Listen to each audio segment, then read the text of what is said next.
in the room. It is a pleasure to see all of the educators in the room from the Caribbean. I'm hoping that we are looking at all midwifery educators. That would even do my heart even, that would even make my heart even warmer. Because then that would tell me that there's a future for midwifery in the Caribbean if we have all of the educators in the room. I haven't had a chance to look at the countries represented as yet, but I'm hoping that we have a variety, and I'm seeing a variety from the names that I do know. But Deborah just asked me to just say a few words from the Caribbean Regional Midwives Association perspective. We definitely know that midwifery education within the Caribbean is a must for us to actually carry on and to meet our Millennium Development Goals as it relates to midwifery for 2030. Because if we lose our educators, then the thrust of midwives, where would our midwives come from? As we all know that the Americas and England and Canada, they are taking our midwives from us. Now, where will we get our midwives from if we don't train our own? So training is a very important, an important area. So mentorship in health and education is a necessary and a timely topic, I think, in a time like this. What we find is that mentorship tend to be arbitrary, and there's no set program in place. And this is, and I'm hoping that our speaker will delve into that area, that mentorship really should not be arbitrary. There should be set programs in place. When you look at the word mentorship, it talks about guidance provided by a mentor, somebody with a specialty, somebody who is experienced in a particular area. So it is not really acceptable for our leaders to come up to retirement or to come to the time that they're leaving, and there's nobody who can fill that gap within a particular institution. So what we find is that you need to have somebody in place who can feel confident and competent that when one person leaves, it doesn't have to be through retirement, that there's somebody else. There's not just one person. What we find in the Caribbean sometimes is that the person who have the expertise, they feel threatened.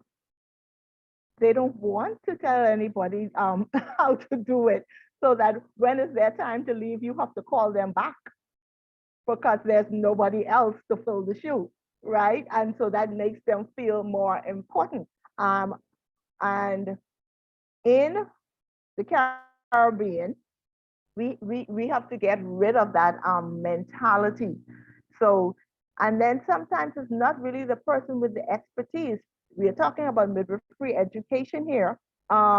You might have the person with the clinical skills, but leadership don't see the need to mentor that, to send that person into education for mentoring, particularly now that we have moved our schools, most of our schools, I think all of them, we have moved our schools from clinical, the clinical or the ministries of health, and they're now in tertiary education. So it requires almost a transfer for you to send somebody in to be mentored if you see the potential for education.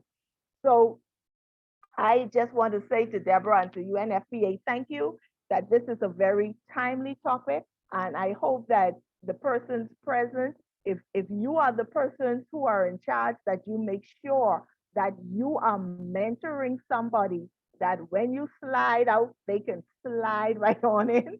And if you are in a position where you want to be mentored, that you look for that mentor, you look for that person that has the characteristics that you want to the kind of characteristics that you would want to follow, and that you develop that relationship with them so that midwifery education will not die in the Caribbean. Thank you, Debbie. Thank you, Shirley, for that. And so we're going to move right into our program, and we would already have recognized Carleen Wilson-Mitchell is going to be the presenter, but we've seen that she's also she has a selection of music that we can call on her at any moment, and she would provide the musical interlude. Thanks again for that, Carleen. So to introduce Carleen, she's passionate about reproductive justice that informs midwifery education, practice, and global partnerships. Since 1992, Carleen's clinical work grew from the US, both urban and rural, to Canada, in Ontario, and in remote Quebec, and then to midwifery education and leadership building in the global South, in countries such as Jamaica, Tanzania, Zambia, Burundi, and South Sudan.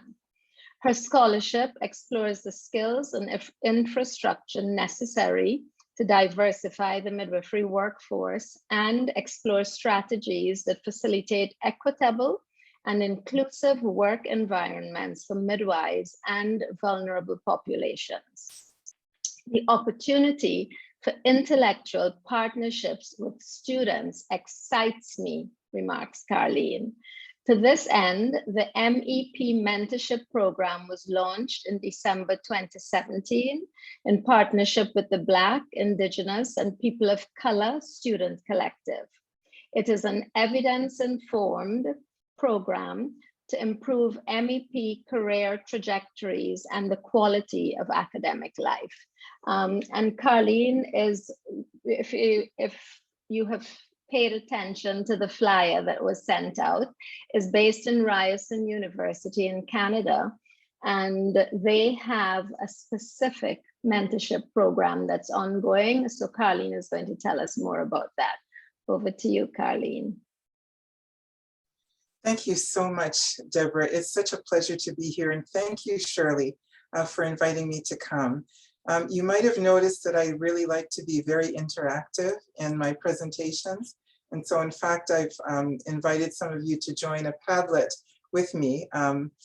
What I'm going to probably have to do is make somebody a collaborator, because I'm only now getting the emails, and I can't keep up with all the emails now that I'm talking, but I'm so pleased to be here. I'm just gonna make you a collaborator, Deb, so that you can actually do what I cannot do anymore and administer this by inviting people to come into the Padlet. I like to be interactive, so you get a chance to talk in the chat or talk on this Padlet by writing a little Post-it note and giving me your comments, questions, recommendations going forward. So hopefully this will be instructive. We'll do some knowledge sharing today, and we'll both get to learn with, from, and about each other. I'm just so excited to be with you. I wish I could be there in the Caribbean right now with warmer climate. We just had snow flurries in Toronto, Canada yesterday, and that wasn't fun. I was born in Jamaica, brought up in Canada from the age of 3.5, where I immigrated. And my parents tell me that it was such a traumatic experience for me that in fact, I ended up losing a lot of my hair. So I would wake up in the morning and my long plaits would remain on the pillow as my head lifted off the pillow. That's how much stress there was, that it caused vasoconstriction of my scalp. Many of you might have heard that Ryerson University, the namesake for Ryerson, was actually one of the architects of the residential school system that caused young children, infants even, to be stolen from the arms of their parents in the Aboriginal, Inuit, and First Nations and Métis communities in Canada, the original caretakers of the land. What for us would be the Arawak and Carib Indians and so on. these children were stolen from them and put in residential or boarding schools where they were abused, raped, killed. And so we no longer want to associate with Ryerson. He was also the architect of basically apartheid in the school system. I was a product of that. When I was 5 years old in kindergarten here in Toronto, I was segregated from the other children because I was the only Black child in the class and at that point in the school. So this was 1964, 1965. So it was not long ago that some of these horrible things that we think might happen in South Africa or might happen in the United States, they were actually happening in Canada. And a lot of my research has to do with uncovering this hidden history and these hidden figures who are so resilient, amazing, strong, smart, knowledgeable, resourceful, who came from the Caribbean as immigrants in the 1800s. They came from Grenada, Barbados, Jamaica with their British midwifery and nursing training. Many of them were prevented from using those skills when they first got here. It wasn't until the 1970s that we started to see more integration of midwives of color in the healthcare system, primarily as nurses, obstetrical nurses, and then eventually in the 1990s as midwives. So we've come a long way, but we have a long way to go. And part of my role at Ryerson, I returned after being away in the United States for many years, and that's where Deborah and I met as certified nurse midwives, working and making the decision to come back and teach at my university and to practice here in 2008, to find that it was pretty much still a very white profession in Canada, even though I'm in a city that has 51% racialized population, over 160 languages and ethnic groups. We only had maybe 5% of the midwives who were practicing in 2008 that were people of color. So we did not represent our client population. We did not represent the population of this big populous city that I'm in. And so by representation, we worked really hard to increase the color of and the flavor of the people who are at the front of the room teaching, the resources and references in our reading list for our students, and also just the ways that we make people feel welcome. So I'm going to talk a little bit about one of the methods that I use to help improve recruitment, retention, and graduation, and it was using mentorship. I have a list of resources at the very end that I'm happy to share with you, but I'm just going to take you on a little walk through the story of my academic life, coming back to Canada and coming back to academia, only to find out that it was still a scary place to learn and a traumatic place to learn. And so mentorship, just as it worked for the midwives of color in the United States, mentorship could work for racialized midwives in Canada. So I'm very grateful today. I'm the only one presenting, but the research associate that works with me, Dr. Husni Begum, who is South Asian from India, actually she's Pakistani, sorry, was kind enough to work with me. She's the current administrator for our BIPOC, Black, Indigenous, and People of Color mentorship program for our midwifery students, where a midwifery student is paired with a racialized midwife for professional, emotional, social support, learning in a safe way, in a collegial friendship kind of a way, the way that many of our traditions and our ancestral ways of teaching midwifery, whether it's in the Caribbean, in Africa, in South Asia, in East Asia, it was often the way this very ancient art was taught through mentorship. And so I use mentorship to help support what they were learning academically and clinically, and to help to counteract some of the institutional, structural, and actually aggressive racism that they were experiencing. So I just wanted to talk about why I was doing the mentorship program, and it was because we did need something extra. In order to be equitable, we actually could not treat racialized students the same way we treat white students. The white students who had privilege, who themselves were going through a lot of trauma, a lot of social issues. There's low socioeconomic status, there's being a single parent, there's having a learning disability, all these things, living in a very strange and difficult, challenging world. All of those things affect all bodies. And even what we're finding now from somatic therapy is that white-bodied supremacy not only hurts racialized bodies, but it also hurts white bodies. It causes so many conflicts and social dissonance and fear and white fragility. It does not make for a happy human being, no matter what your race is. And so this institutionalized way of using bodies, which cannot change, we cannot change the color of our skin, we can change our economic status somewhat, we can gain land, gain status, but we can't change the color that we are. And so by institutionalizing something that was related to a body, one could continue to capitalize and economically oppress a group of people forever. Oppression is not strange to human beings. They had the 100-Year War in Europe. We have, all kinds of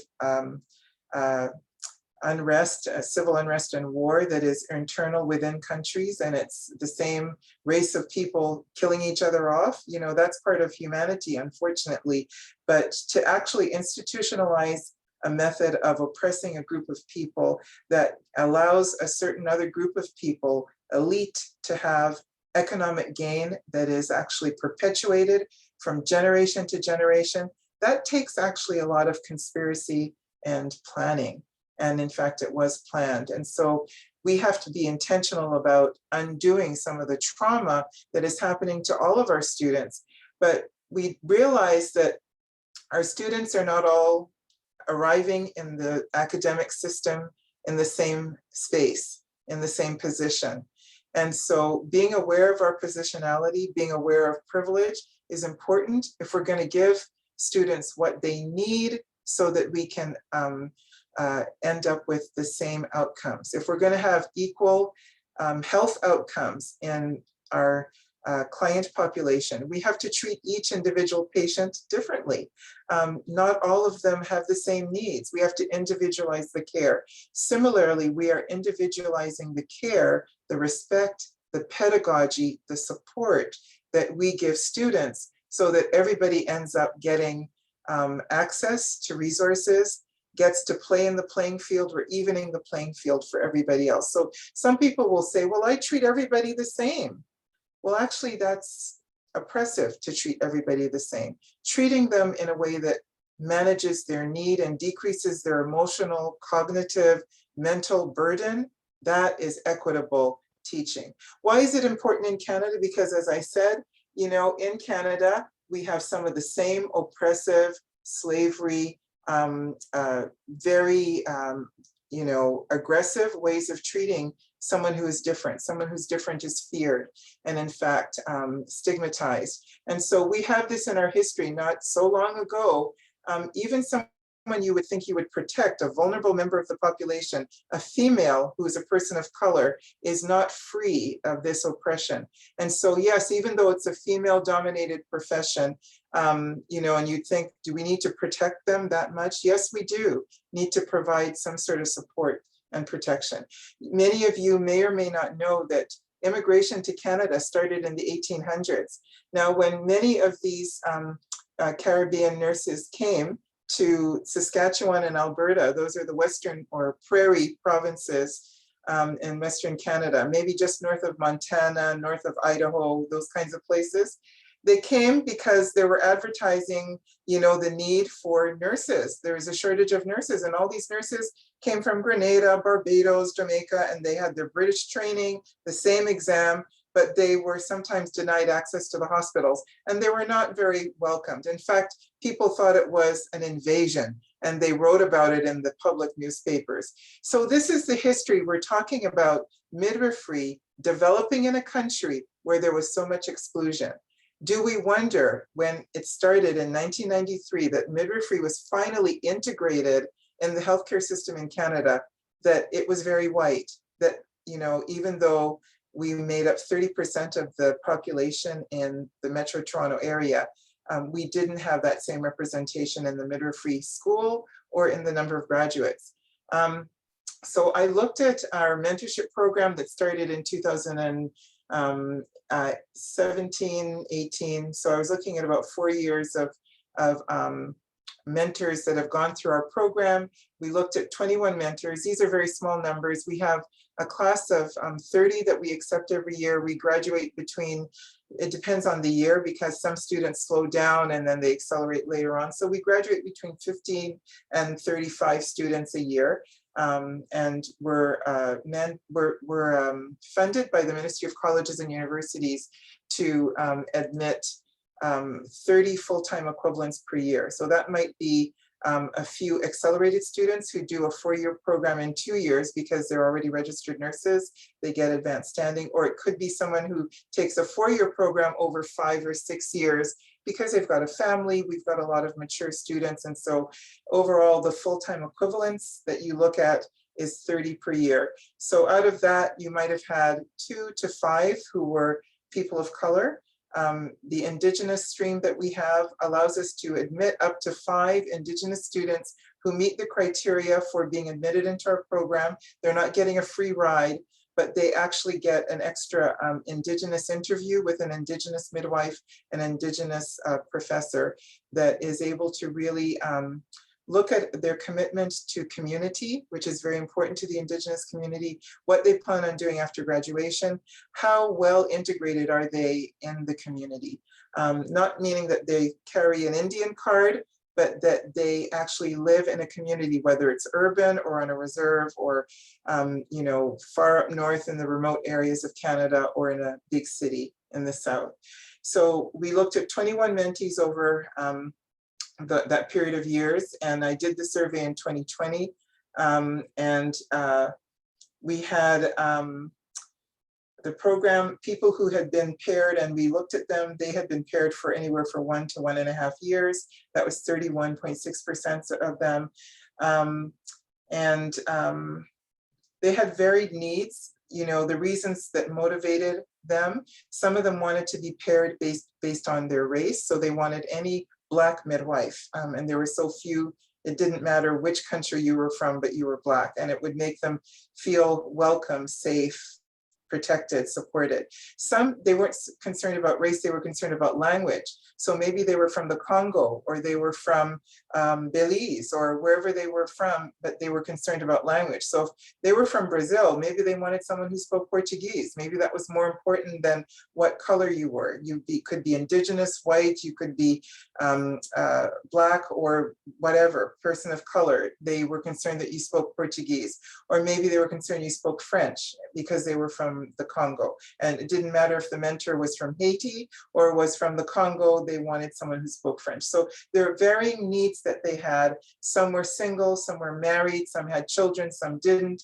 Some were from the LGBTQ two-spirited or undecided community. Some were cis females, some were trans. There are a number of different, there were Muslim, there were Christian, there were Buddhist, so many different ways that you could decide what was the demographic that to you was the most important to be paired on.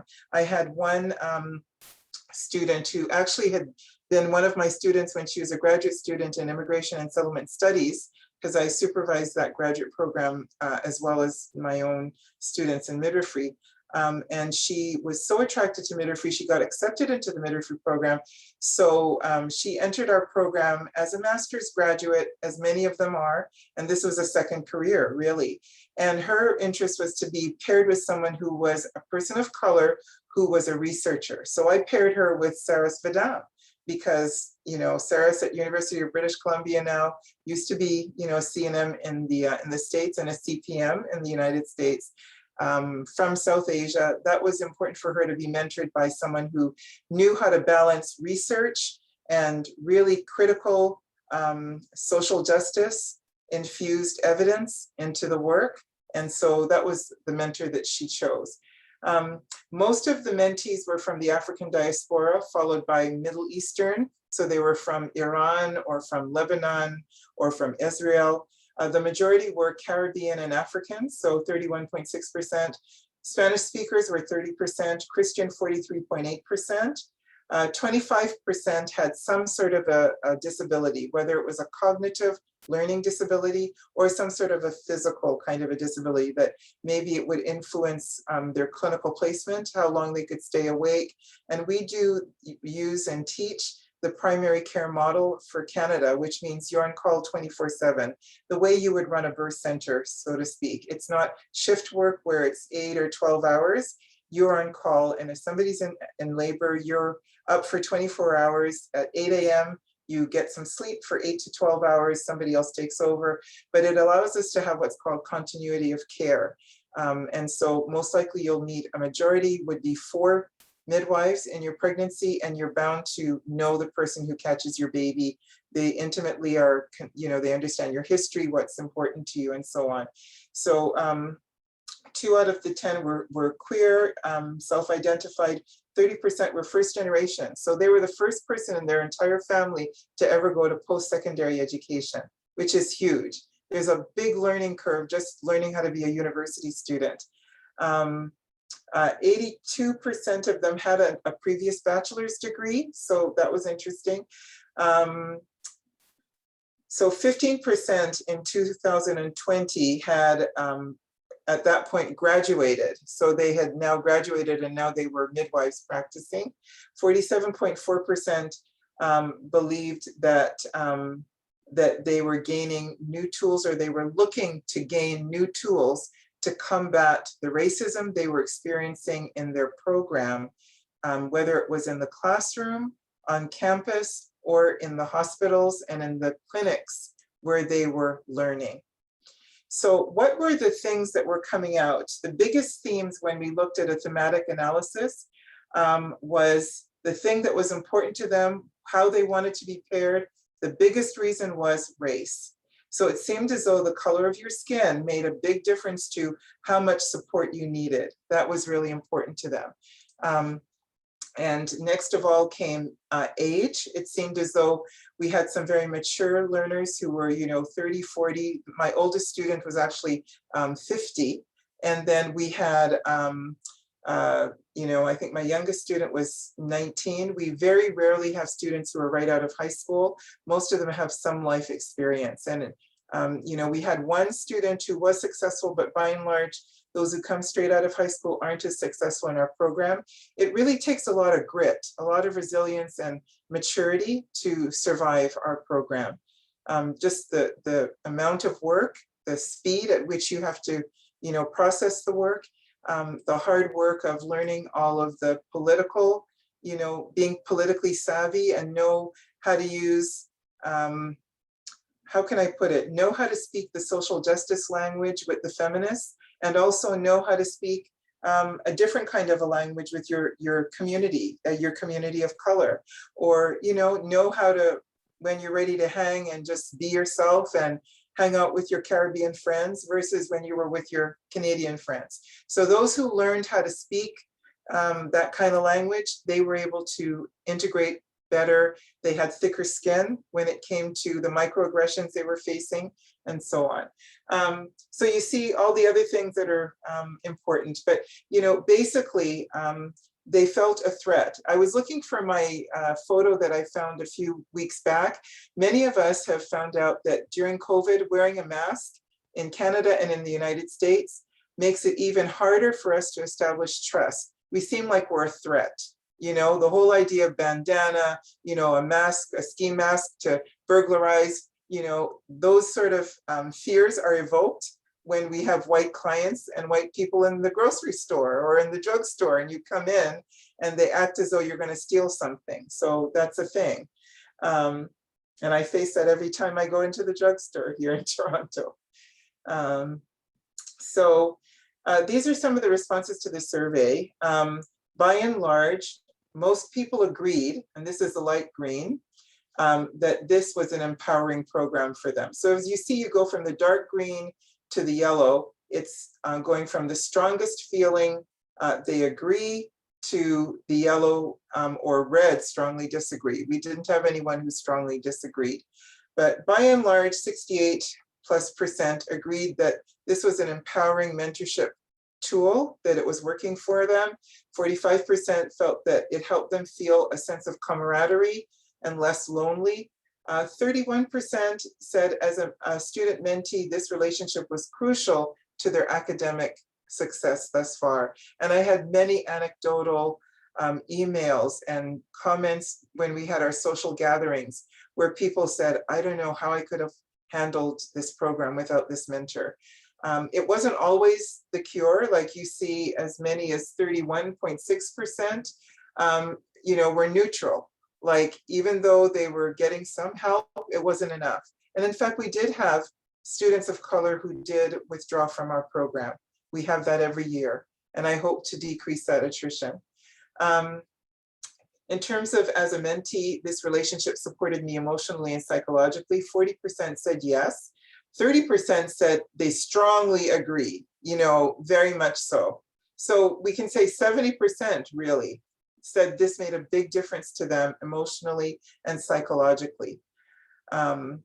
Depression, anxiety, imposter syndrome, we've heard all of the, the writings about that and the effect that racism has on us, on our cellular, on the cellular level. As a student mentee, this relationship gave me practical and effective advice that strengthened my leadership and professional skills. So this was very key, that 60% of our students agreed that that was the case. As much as 25% said they disagreed. And we realized some of the comments and the feedback that we got that would help us improve this program, and we're putting it into practice now so that we can get closer to 100% finding that they got practical advice that actually is going to be useful. I can see this becoming a friendship for years to come. Only 40% felt that that was the case. And, to be honest, when you get a preceptor or you get a mentor, it's not guaranteed that that will be the perfect fit. Even if that person is woke, supportive, they understand the critical social justice issues that are at hand, the racism and so on, and how even in the classroom and how you interact with the instructor, all of those things are affected. They still felt that, I'm still looking for a best friend out there. You're not my best friend, but I'm glad you're here. It is somewhat supportive. And at least when I go to meetings in the future, when we go to professional association meetings, we go to an ICM, when I see you in the crowd, I'll feel encouraged, I know you, but there's maybe some fundamental things that we don't gel, we don't, click. Was the team helpful? And that was, I've had 3 sets of research assistants helping me with this work that helped me to do the pairing, all the paperwork behind the scenes, the spreadsheets, the emailing people back and forth, the inviting people to volunteer, inviting people to social gatherings, all these kinds of things. It's a lot of work with no funding. I've gotten little pieces of funding here and there that I cobbled together. And then I realized it was really taxing on our students to be having this part-time job as a research assistant. I wanted to provide jobs for them because that's a big need, financial challenges. But when they were in 3rd year and busy as seniors, they were on call all the time and they could not be reliable for the job. So instead I hired someone who is not a student, who actually teaches at the university, wears other hats, but really felt when she did some work for us as a teaching assistant, that she really believed in our program, our philosophy, and what we were trying to do. And there were times when she's worked for me basically for free until I could find some grant to pay her and play catch up. So I really, I appreciate Husni so much. So what I'm saying that to say, we weren't always on time with our emails. We weren't always as organized as we should have been. We made some mistakes. Short of infrastructure and resources, but we did the best we could. If you're looking at the green being strongly agree once again, and we're using the same kind of color scheme, yellow disagree, red strongly disagree, I was able to contact my mentor in a reasonable amount of time. Look at this, there was at least 15% of the students who felt, you know what? They didn't even email me back. They never texted me. They never emailed me. They didn't get on FaceTime. They didn't get on WhatsApp. I was unhappy. They didn't connect with me in time or not at all. And that is significant enough that we've decided to go to a model where we're going to do shared care. I don't know if anyone's heard of that, where you have one mentor looking after more than one preceptor, and where we get together in a group, like a party, really. We can even do it on Zoom. And we get together and we have one person with maybe 5 people around them, just, you know, trying to drink up all of the love and the support from that one person. We're realizing that the midwives are busy, and our racialized midwives, the research is already out there. If it's not out fully, there's going to be 2 studies that are going to be published very shortly in the Canadian Journal of Midwifery Research and Practice that describe some of the microaggressions, the unfair workload, the unfair mental and cognitive and emotional workload that racialized midwives have in Canada. So they're so busy surviving, some of them find it hard to mentor a student. It's just, it's too much. And you can tell, you can see how they drop the ball. That is sometimes in addition to precepting other students, and they may or may not have a white student who the white student might be the source of some of their angst and the microaggressions as well. So the majority of them, I would say 65% to 70% agreed or strongly agreed that it was a reasonable amount of time. In that period of time, it was okay that they maybe talk to somebody within a week or a few weeks of having been paired and matched. I felt as though they accepted me for who I am. We see 90% are saying they accepted me for who I am. And then only a small amount, 15%, said they were neutral about that. So maybe there was a little bit of judgmental, you know, not necessarily being as open or being such a good listener, or superimposing and being biased if the person didn't see things eye to eye the way you would. And we certainly see that with preceptors as well. Sometimes when we try to pair a Black student with a Black preceptor, we actually don't get the right fit. It is not a concordant pairing. It's like putting any Black midwife with any Black client. Sometimes it doesn't work. Just because you're Black, it's not enough. You could put one South Asian or brown person with another brown person. They may even have the same religion, but maybe they don't get along. Maybe they're from 2 different ethnic groups within their country and they just don't get along. Who knows? Their personalities clash. Their learning style and teaching style clashes. So it's not always a perfect fit. Some people think that we need to date somebody before we marry them. Like maybe we should have speed dating for deciding on who you should be paired with, for both preceptors and for mentorship. You know, that's something to think about. After each time we connected, I came away feeling that it was time well spent. We see that almost 80% felt that it was time well spent. They helped me to see a different perspective of things in terms of the midwifery profession, in terms of analyzing and sort of deconstructing some of the experiences I had and making sense out of it. And even if it was a bad, very traumatic experience, still getting something good out of it, we saw that the midwives helped the students to do that.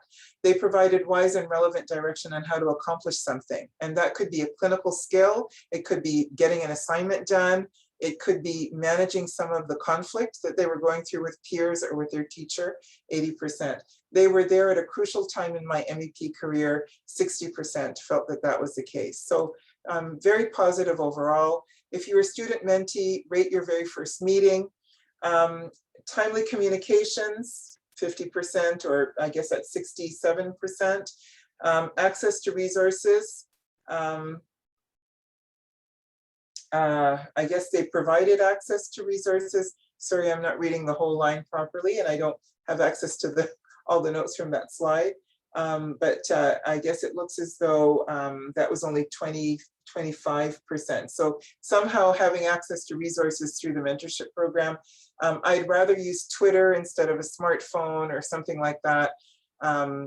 Maybe when we were sending communications to them, we sent it by email, and students are notorious for not checking their emails. So some of them, 41%, said, you know, I don't want you to use Twitter. You know, 29.4% said, I don't want you to use Twitter, like strongly. And then the rest, just a small amount, said, I'd rather use Twitter. So you know, maybe next time I'll ask them, what about TikTok? Would it help if we sent you a TikTok video with little tips and pearls for survival, you know? I found the private Facebook page helpful. So we do have a private Facebook page. There's a host for it. And, you know, you ask to be a member, and some of them found that helpful, 55%. The mentorship training support, they found it was helpful. So we did give a webinar, and we posted the video for that webinar for everyone, and we gave it to every student and every midwife who joined. The mentorship training support, 55% thought it was helpful. I would like to have, I think this question had to do with having something in addition to use as a way of engaging with the group. So I wish they could tell us what those things were, you know, but we're hearing now from our students this year, some ideas like having the group mentorship, getting together in a social in Zoom, and then going into the breakout room. So one midwife might have 4 or 5 students. Let's see here. Help with connecting. So that was one of the things that the Zoom is helping with. 16% graduated from the MEP since the start of the mentorship program. That was in 2020. Now I would increase that to maybe more like 25%. The rest are still enrolled. 47.4% believe that they had tools for addressing racism in the MEP or in their midwifery careers. They believe that new tools for addressing racism you know, were discovered, and it provided a safety net, safe activities for them to do together where they could sort of relax and just be themselves. They didn't have to be on, you know, their tippy toes, wondering, you know, when something dangerous was going to happen and they'd be traumatized. It felt like family. It was family based. And many of them got into the habit, even after graduation, of calling me Auntie Carleen. I had become like an elder to them in the community. And remember, we don't have the long history of midwifery that was in Canada since 1933. It's only been regulated in the last 28 years. In fact, this is our 29th year. So midwifery as a regulated profession is quite new. So they haven't had a chance to develop elders in the mainstream community. Certainly in the Indigenous community, there are many midwifery elders, what we would call grand midwives in the United States. I'm not sure what we call grand midwives or elders in the Caribbean. Maybe people can put that into the Padlet for me. Reasons for withdrawal from the midwifery program. So we did have some attrition, sadly. Trauma, lack of academic support. There were challenges, and some of these students came in with straight A's. They maybe came from a gender studies, women's studies, political science, even banking, economics, nursing, all kinds of different programs they came from. But when they got into the midwifery program, it was a whole different kind of learning. And even the assignments we gave them, the kind of papers they had to write, they weren't used to writing a health based paper or a paper that was almost like a critical appraisal of literature that involved that critical thinking of looking at the evidence, looking at the methodology, and doing a critical appraisal or research literature review. That was new for them. We use Vancouver style, which is like the MLM, you know, the NLM medical style of citation, even learning that kind of rubric instead of using APA, you know, they would trip over things like that. And they were used to being top of the class in high school and even in undergraduate, you know, other degrees. And here they come into midwifery, they're not the top of the class, and it's challenging. This experience involved racism or implicit bias among 30% of those who withdrew.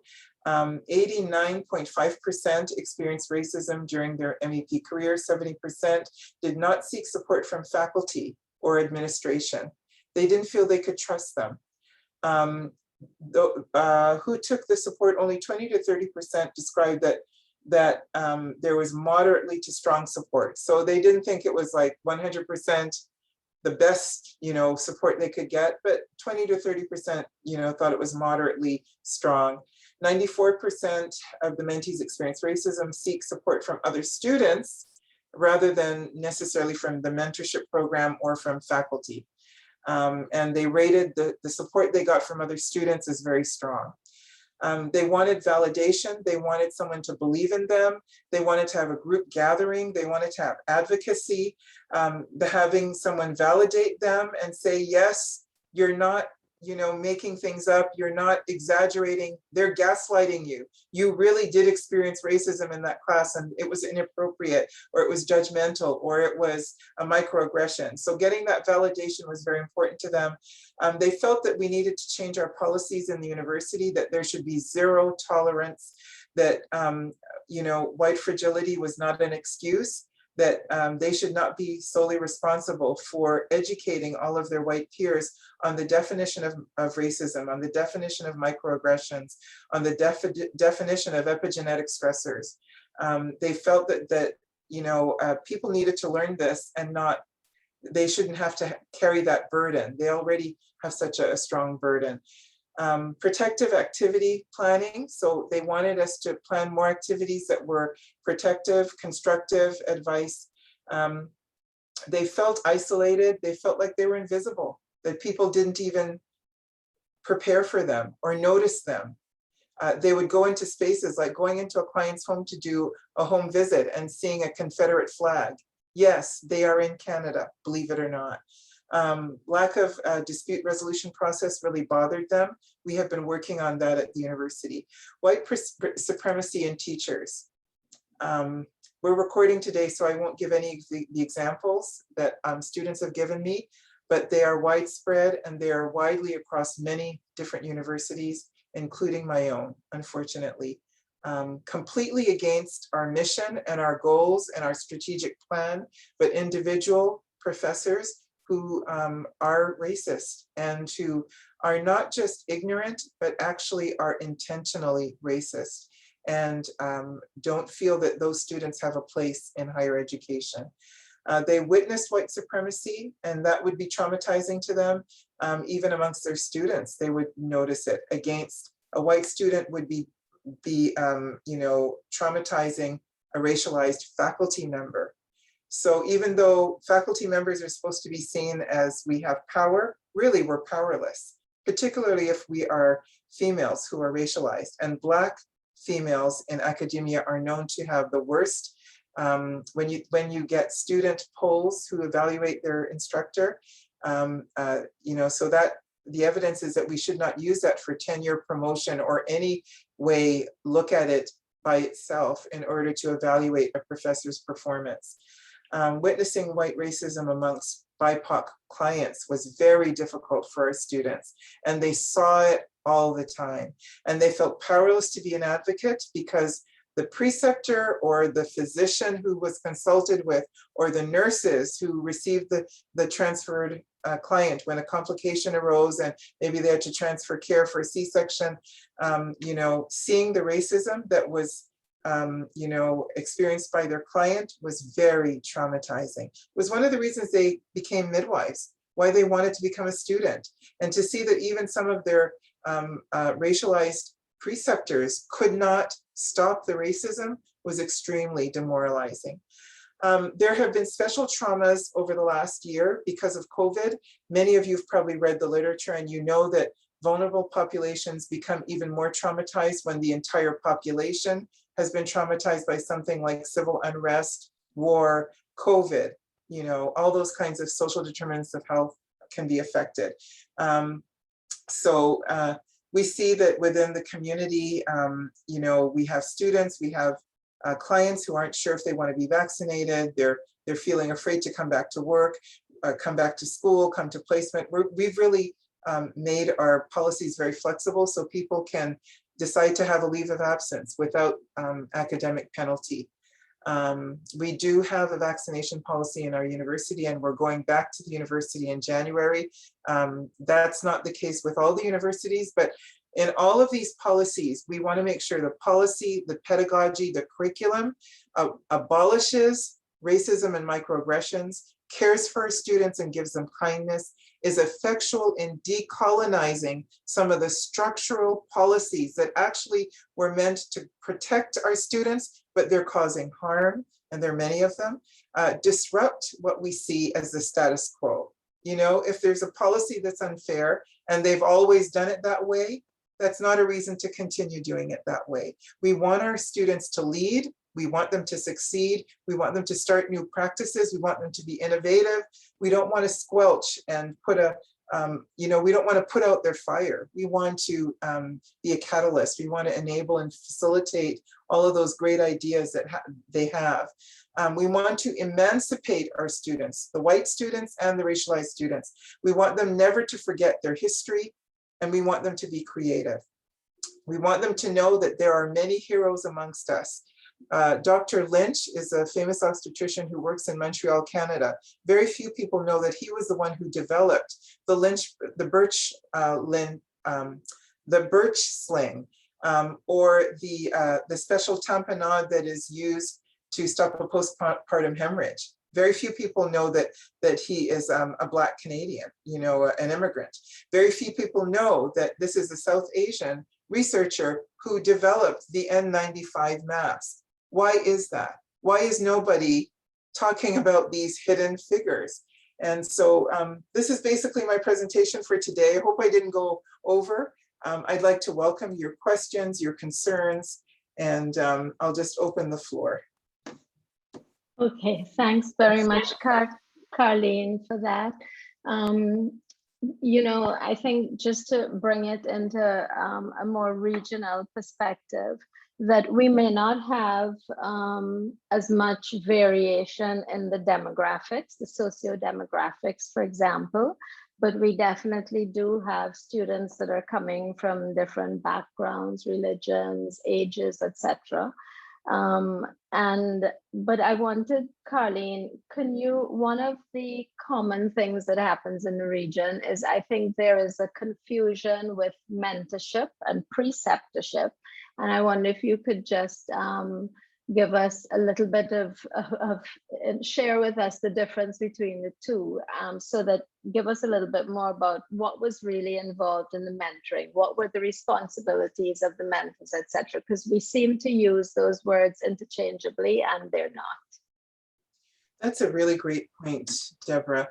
A mentor is someone who has an informal relationship with our student. It's a friendship in some instances, a lifelong friendship.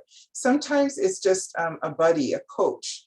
And that coaching, that repetition, that you know, unconditional love. This is not someone who's evaluating you, grading you, giving you a pass or a fail. This is someone who you can make a mistake with and they are forgiving. So there's that an informal relationship, but we formalized it by making it an actual evidence-based pairing. We had been doing this for about 25 years with the Midwives of Color Committee and the American College of Nurse Midwives members. We would gather in a hotel room during our annual conference, and you know, we would have been traumatized during the conference, so we would all gather in somebody's room and you know, enjoy each other's company, mentor the students who are amongst us, and we would continue to email each other, phone each other, you know, talk about our day, talk about how we do work-life balance, those kinds of things. Then in, I'm trying to remember, maybe you can remind me, Deborah, when it was at Maria Valentin Welch, I think it was 2014 or so that she evaluated, when was it that she started it? Was it 2008 or something like that, the formal program? It was around then, yes. Yeah, and then she published, I think in about 2015, her all of her findings after mentoring in a formal way, not just meeting up in a hotel room, sort of, you know, ad lib, but planning and actually organizing the pairing and finding, you know, have everybody fill out an application form and say what are their interests and what are the things that are important to them, the demographics by which they want to connect, or they just say anybody, just any person of color, it doesn't matter. One of the students asked me, you know, I'm white passing, I'm from the Caribbean, I'm partly indigenous, partly African diaspora, and partly European. Am I allowed to come? I said, of course. I said, we're using, you know, the sister song definition of people of color. We're not using how much melanin you have in your skin, you know? So it was interesting the kind of fears that our students had, but it was informal. Now, formally, when you have the preceptor is grading, they are submitting a grade for the course. It's a pass or fail. You're being evaluated based on benchmarks or certain competencies that are part of the curriculum of the program. So that is very, very formal. Now, some people are fortunate. It's sometimes very rare in our program. Maybe, you know, in your programs, it's a little more common that preceptor becomes a lifelong friend. One of the professors I had in nursing school was the whole reason I became, well, one of the reasons I became a midwife. And she's my friend to this day. She's in her 90s. You know, I'm in my 60s. And we are friends to this day. She lives about 30 minutes from me, you know. So she was my professor. Yes, she gave me grades, but she inspired me to go to graduate school and to become a midwife. She had been a midwife, you know, and so we shared a lot of things in common. And so we kept in touch. But there are a lot of other amazing teachers I had. Even I had a midwife who was my preceptor when I was in the hospital doing my OB nursing rotation. She did not become my lifelong friend. She was a main reason why I became a midwife. I was inspired by her. She was Jamaican-born, Scottish-trained midwife working as a labor and delivery nurse. And I wanted to emulate her. So do you see the difference? Does that make sense? Yes, I just really wanted you to clarify, as I said, because there's really confusion, particularly in this region, I've found between the two. So just so we have, you know, an understanding. Interestingly, I was in, and please, if anyone has questions, you can raise your hand, open your mic, or put it in the chat. But I was in a session yesterday talking about the rationalization of midwifery and nursing education. And one of the things that came across very clearly is that in many of our pre-service programs, the clinical instructors and the midwifery practitioners in the institutions are really not equipped for mentoring. And so it's a challenge that I think is in many of the countries in the region. And so one of the things that we have identified that we have to work on is really developing, developing more mentors. It's not really something that you can teach, but certainly to identify those who are interested and who are willing to work and support the students. Because it really came across very clear. I mean, just across the board, we have a shortage of educators in the region, but the clinical instructors and then if you look for mentors in the practice area, it's really even more of a challenge. So as I said, we may not have many of the levels of the challenges there, particularly what you experienced in Canada. But I think we can see how successful this mentorship program was in spite of, so many challenges. So for example, in this region, our educators look like us,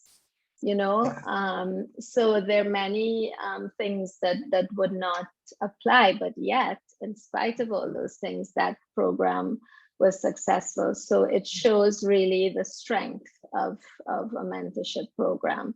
I don't know if maybe Marcia, if you are familiar, but we have a mentorship program in one of our RHAs here in Trinidad. Oh, sorry, Shirley, you raised your hand. So you go ahead first. Go ahead. No, you go ahead, Shirley. Okay, thank you.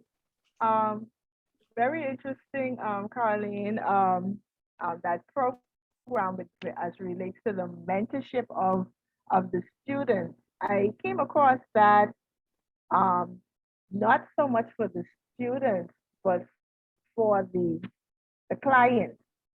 When I had students that I took into the clinical area when I was at University of Miami.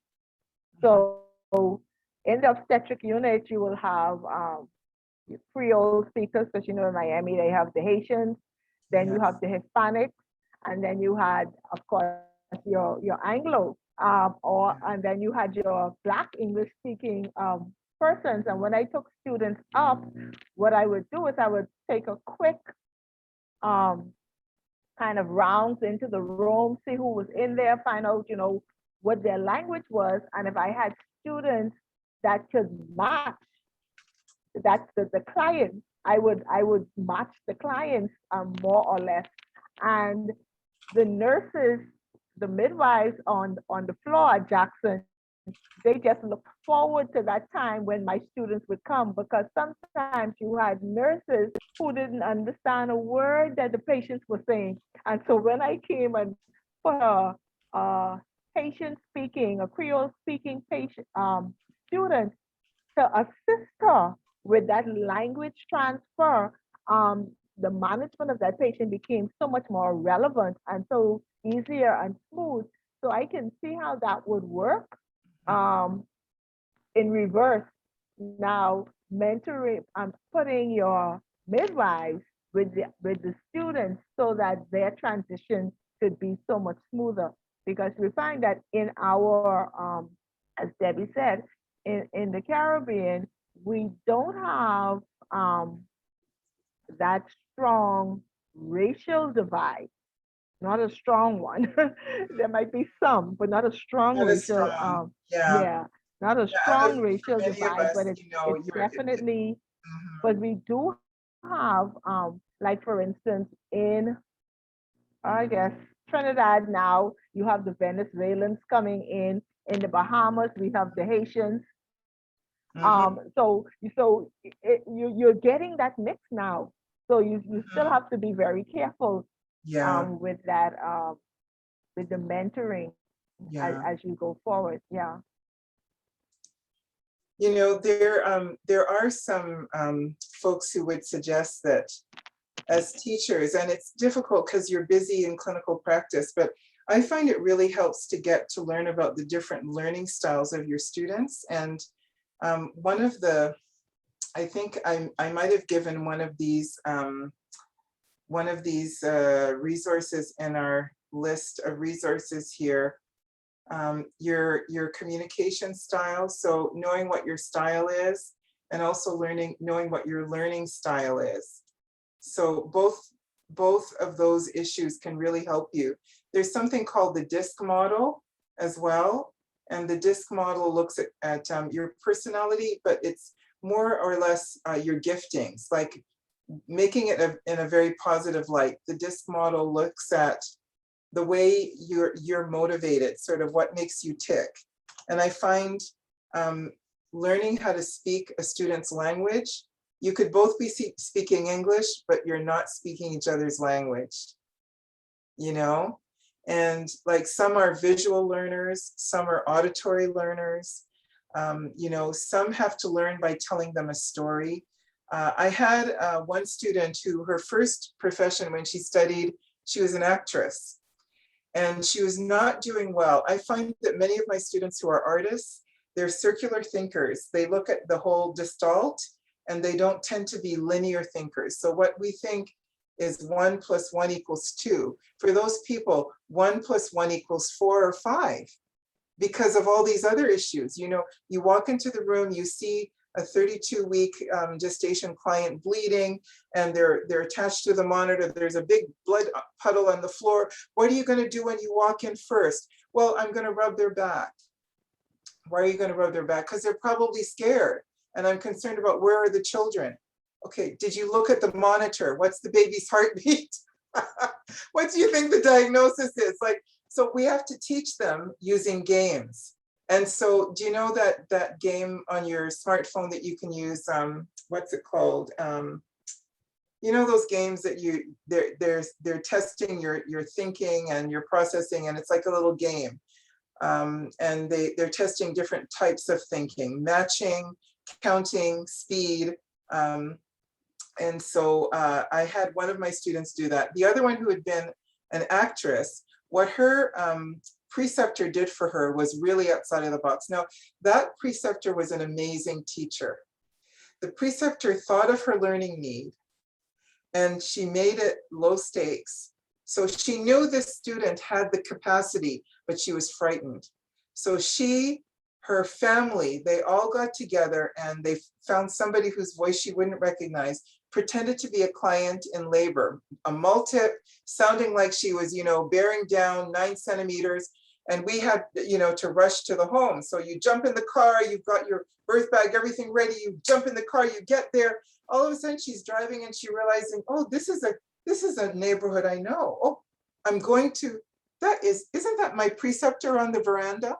And then she realized, but she was already hyped up. She had in her mind, this is a birth. It sounds like somebody's going to deliver. It's imminent. Do I have everything in my bag? I rushed in. And so by that time, she built up some momentum. She jumped in, got everything ready. She did everything right in the right order. She listened to the baby's heartbeat. She did the cervical exam. She called for the second midwife because we always have 2 midwives attending. She called at the right time for the second midwife. Meanwhile, everybody else was acting out a scenario. They were acting. And it was like she was in her old job as an actress, and she just fit right in. That was the turning point for that student. In 3rd year, I thought, are you going to withdraw or are you going to make it? And this was a white student. It wasn't a Black student. So all of our students have that need. They feel, I'm going into an area that's not my comfort zone. And to be able to trust you enough and for you to speak their language, what do they need to learn? And then they need you to have faith in them that I can see you doing this. Listen, you're a mother who knows how to cook, answer the telephone with a baby on your hip. You know how to multitask. You did it for your kids. You can do it for midwifery, So you believe in them and, try to advocate for them when other people are trying to bully them and, you're going to consult with the physician and the physician is not as patient as they need to be. And you're standing right beside them. You're coaching them. You can do it. You can do it. And you're helping to make space for them. So you're right. It's something that has to be taught. But you can be taught how to be a great coach. And so I will, definitely share the resources because some of it is a gift. Like some people are very gifted teachers and some people are not, but they teach, right? So, we can't have everybody as the stellar teacher, but at least we should be fair. At least we should treat our students with respect and at least attempt to, speak to their learning style. Thanks. There's one question in the chat, Carleen. It says, was economic status a factor in the reasons for students leaving the program? Yes, but it wasn't the biggest one. So the students of color who had been in the mentorship program, some of their biggest reasons when we were doing the exit interviews was the emotional and mental burden. So to even get into the program, this would not be your average student. This would have been a student who had been working, saving up money, had social support system, because to even survive, our program is about $100,000. It's almost as expensive as medical school. And when you look at the fact that you have to purchase a car, learn how to drive if you didn't have one already, and for 2.5 years of the program, you cannot work. So the first 1.5 years, into the second half of your second year, you're doing in-class work. It's all academic. Then you have your first placement, which is 17 weeks long. You can't work, you're on call 24/7, primary care model. Then you get a break for a few months. If you didn't, need a remediation or you didn't have any extra problems that happened like COVID, you'll get a break. And maybe you can work for 2 or 3 months during that break, save up some money. But then for 2 more years, you can't work. So that's your really a year and a half. So some of them would work as research assistants, so you can work online and help with a research project if one of the professors is got that available. Some of them, they kept their old careers, their old jobs, so they get a few shifts here and there. But for at least 1.5 years, when they go through their 4th year, that is one solid year of you only get like a 2 or 3 week break for December.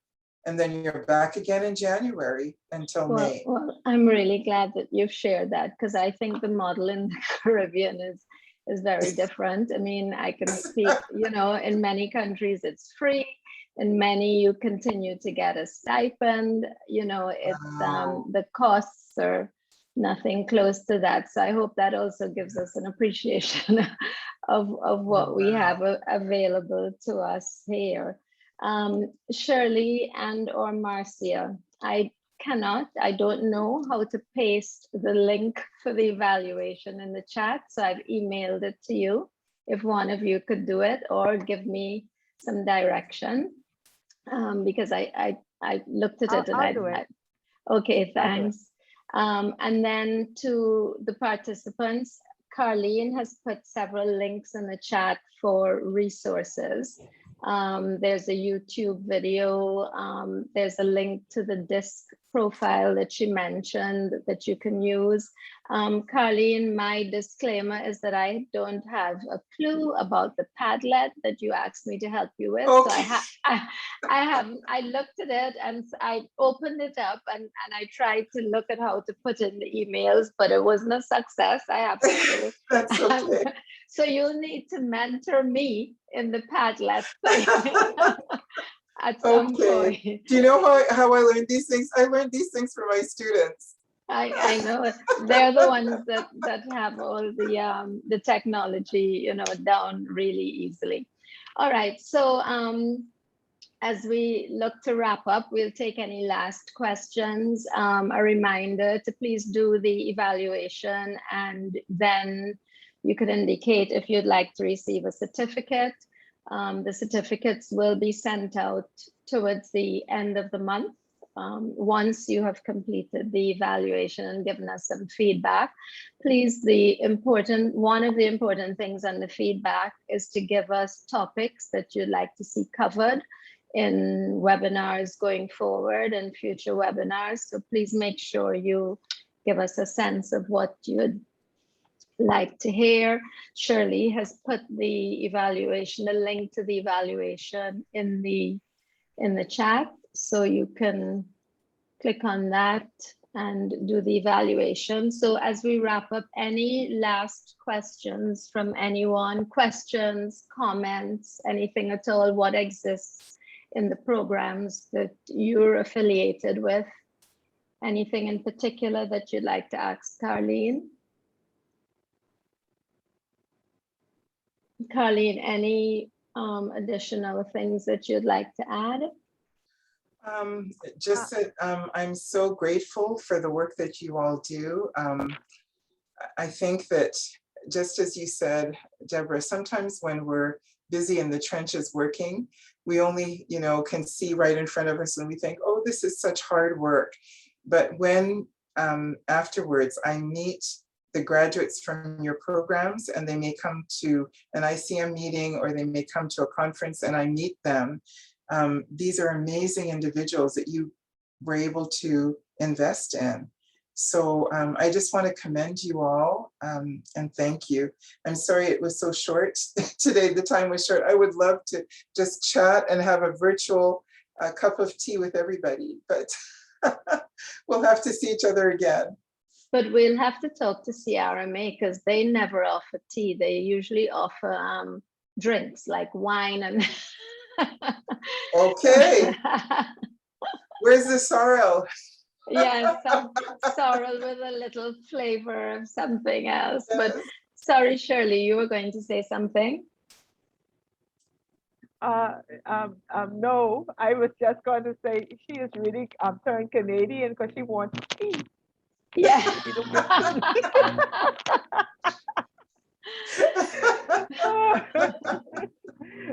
We invite you for a glass of wine around the pool. Oh, definitely, definitely. We'll make sure that we invite Carleen to the next CRMA regional conference and AGM. Yeah, there's the next face-to-face one. The next face-to-face one. There's a history, Carleen, of rum punch and wine by the pool or some sort of social gathering that we engage in. I'll be there. I'll be there. Send me an invitation. You know, the day, I dream of the day when we can invite our BIPOC or mock midwives from Canada to come and visit the Caribbean and have some sort of a time of healing and a workshop that really takes care of us, self-care, inside and outside. So I would love to plan that with you, wherever it could be. I can already think of 2 possible places in Jamaica. I don't know if any other possible places in the Caribbean. Just let's think about that, because I think there's ways we can mutually encourage and inspire each other. You may think, oh, I'm just a humble midwife. You're a powerhouse, especially to the midwives here, the graduates from our program who they've never seen so many people of color in one place working as midwives. Never. So you would make their day. Well, great. So I'm making a commitment on behalf of myself and CRMA Okay, that yeah. we're going to continue that discussion and make that plan a reality. Thanks so awesome. much. Thanks so much, Carleen, for the presentation. Thank you to everyone who participated. I think I only see female names, so can I say thanks, ladies? We do have a couple of male midwives now. Yes, go ahead, Shirley. Can you ask those persons who haven't put where they're from?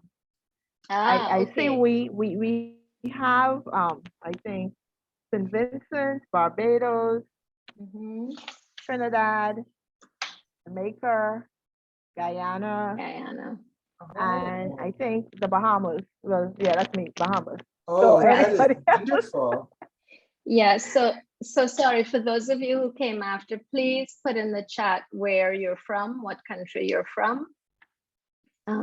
And put your name as well. Yeah. Yeah, the name would come up, Yeah, but the the name thing, will come and up. particularly if it's not one of those countries that Shirley just called. Because That's right. those Yeah. are the countries that I have as well. I didn't see Yeah. anyone else, so particularly then. I had a research study that I'm hoping that I can share with you, and if I ever get a little time, we're going through so much right now, but I did have a study that I got ethics approval for, and I started in Jamaica. I wanted to go throughout the rest of the Caribbean. If I could maybe send it to you, Deb, and have people respond, what are some of the things that might prevent you from providing respectful maternity care?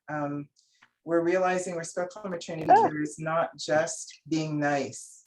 It's actually a measurable, quantitative, quantified number of things that involves having the infrastructure and having the knowledge and the values and having the enough equipment to give high quality care, having policies that permit you to allow your patients to have a desired labor support person there. So it's not just being nice, it's actually. Yeah, well, Shirley can answer that, because we did some RMC work. That was 2019 now, right, Shirley? And we're also working on quite a big research project now, but Shirley, I'll hand over to you. Okay. Yes, so you're doing a research and you want to send it out for persons to answer a questionnaire? Yes, to answer a questionnaire, to be part of a focus group. And it could be something like this, a gathering like this, and to invite in as many of their colleagues as they can. There hasn't been as much research in the Americas as there has been in Africa and South Asia on respectful maternity care. They're doing a lot more now in Brazil, and we have partners there that we've worked with. They call it the humanization of birth, which makes sense. Treat somebody like a human being, you know? Yeah. Well, in Trinidad right now, as Debbie said, we are gearing up to do some extensive research in that area, which will involve focus groups, quantitative and qualitative data collection. Okay. So I don't know if I would want to send it out in Trinidad. Maybe what we can do is focus on other places so that we don't confuse Yes, we Right. don't want to, because you say, oh, I just fill out that information. You Okay, know, yeah, that makes sense. yeah, but That makes I sense. mean, we could probably send it out to others to see if you can get a. Okay, So if you can send probably an official invite or something, and then we can I could, and yes. then they can answer to you to be a part of a focus group. Okay, yeah, I will do that. I will Mhm. send the flyer for sure. I Just, can send it to Deb. Mhm. Mhm, just to And I'll remind try you, and. yeah. Mhm. yeah, just to remind you, Shirley, that Jamaica is also part of the research. Yeah. It's Yeah, but Trinidad and Jamaica, so see, Trinidad Yeah, and but Jamaica, and I had Jamaica. already done Jamaica. I Ah. got a chance to visit in 2015 for, or 2017 for an MOH conference in, was it in the North Coast in Montego Bay? And Okay. I passed it out then in Jamaica. So I was looking for spreading out beyond Jamaica, you know? But Right. I And could Jamaica certainly look at isn't until Barbados and, 2022. Yeah, Jamaica isn't until 2022, probably 2023. So okay. that's why I would Jamaica could have been involved, but since you've done You did it Jamaica, we could already. target other islands. Probably target other Yeah, islands. Yeah. Yeah, okay, well, you could send it and we'll have a look. And I know I yeah, keep saying final comments and closing statements, but I just, Devery Stewart has just joined us, and she is based at UE in Jamaica and has done yes, some yeah. work through UNFPA with pre-service education in the region. So Devery, I'm going to give you I promise the last words. If you had any comment or anything that you wanted to say. We've talked, about mentorship, about the differences between mentorship and preceptorship and so on in the region, but based on the work you did in the region, just if you wanted to say anything, I wanted to give you the opportunity.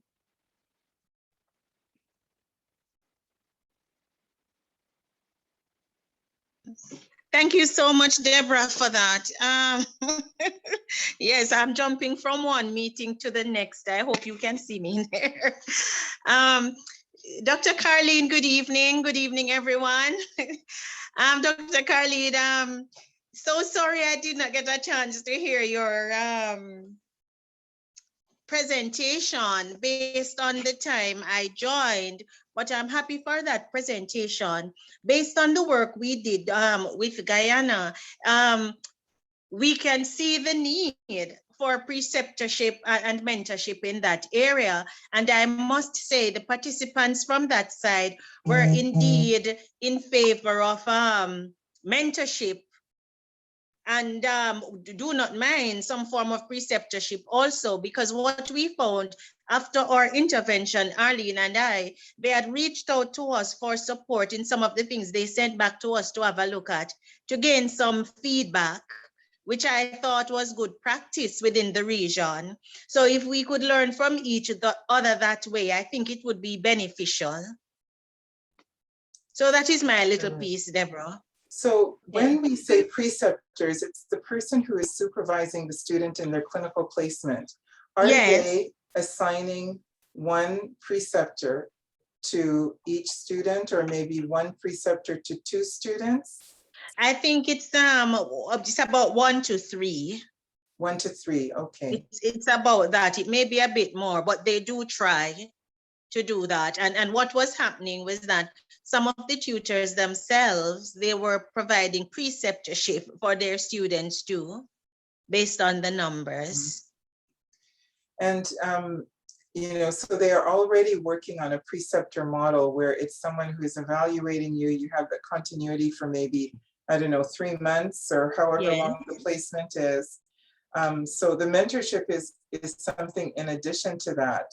In addition to having that preceptor, you have a coach, someone who's going to be like your informal coach, your informal friend. And it may not be someone even in your hospital. It's just having a role model who is maybe somewhere in the hospital or even another hospital. So those friendships, Yeah. I think, and that coaching relationship is helpful. And I think it does help because it helps with professional guidance, Mhm. especially in midwifery, because what I find is that our younger midwives, they feel trapped. They be thinking, you meet on them and they go, oh, now I have a midwifery degree. Where do I go from here? What are my options? So having a coach, as you said, I think it's beneficial for them to take that next bold step to the next level.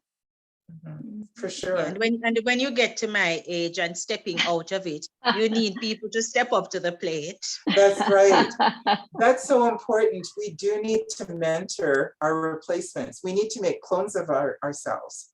Yes. If we're going to continue this profession for generations to come. I do agree. Well, thank you. And there is one question, and this always comes up. Is there a possibility for any sort of exchange program with the students? I think that came up, Caroline, because you wanted to bring your students to us. So now the question is, can there be an exchange program? But I will not put you on the spot to answer that. You can. We're not equipped for that yet. That is my ideal for the future.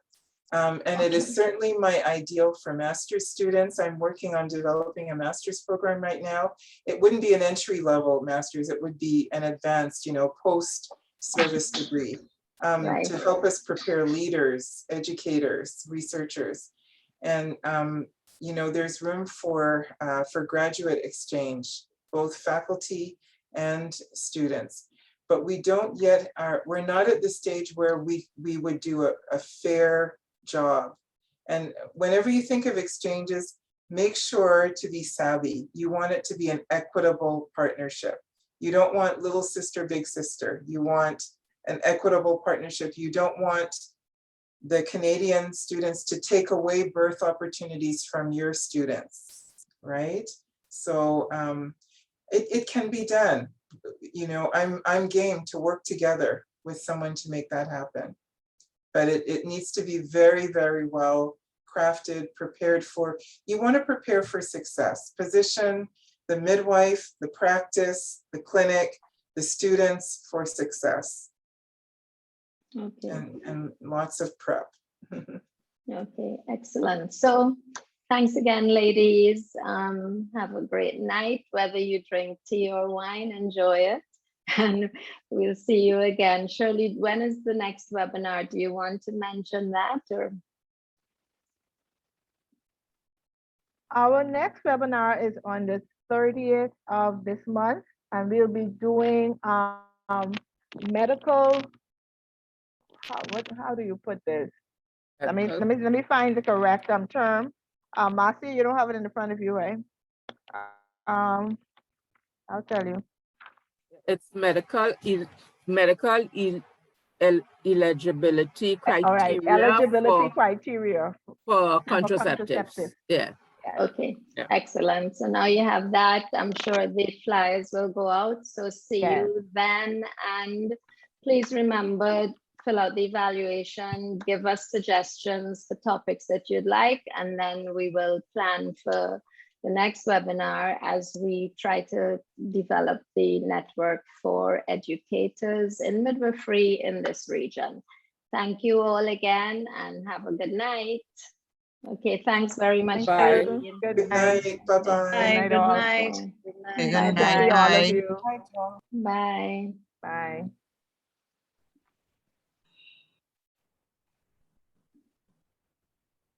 I'm just Virginia Victor. Yes. Yes. Hi. I just never noticed your name before, and you said from Trinidad. First time I'm coming in. I'm Oh, working in UV. I'm a UV lecturer. Okay. So we got this information in our. Okay, well, nice lovely meeting you. Lovely to have you with us. I know I'd never seen your name before. Yes, Okay, but this is the all first time. Thank you. Thanks for. I don't know who has circulated. I think probably from my department might have circulated. Yes, I this, think Dr. Ocho had sent Dr. it to Ocho, him. yes. Yes. Okay. That's the great choice. That's why I'm here. Okay, Nice excellent. discussion, nice topic. And even the next webinar topic is also nice. Good. Okay, Thank you. great. What's your good great. name you said? Because I couldn't see your name here. And My name, oh, right, it says Caribbean Regional. Sorry, Deborah Lewis. oh, Deborah Lewis. Okay, Yes. Deborah Lewis. Nice to meet you. Okay, Huh? all right. Thank you. Thank you. Anyway, I would like to just see you here. I want All to right, say hi okay. because we never seen. Yes. Nice meeting.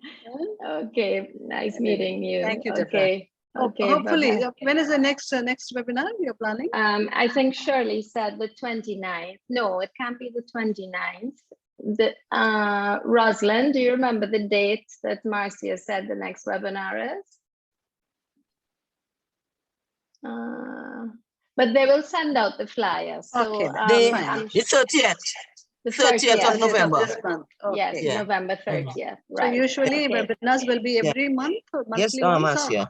Okay. Yes, they're every month and it's usually on the Tuesday at 7 p.m. This was on Wednesday, but it's usually on Tuesday evening at 7 p.m. Okay, that's great. Yes. Very nice. Huh? Thank you very Okay. much. See you. All Good night. right. all. Okay. All right. Good night, everyone. Good night. Okay. Good night.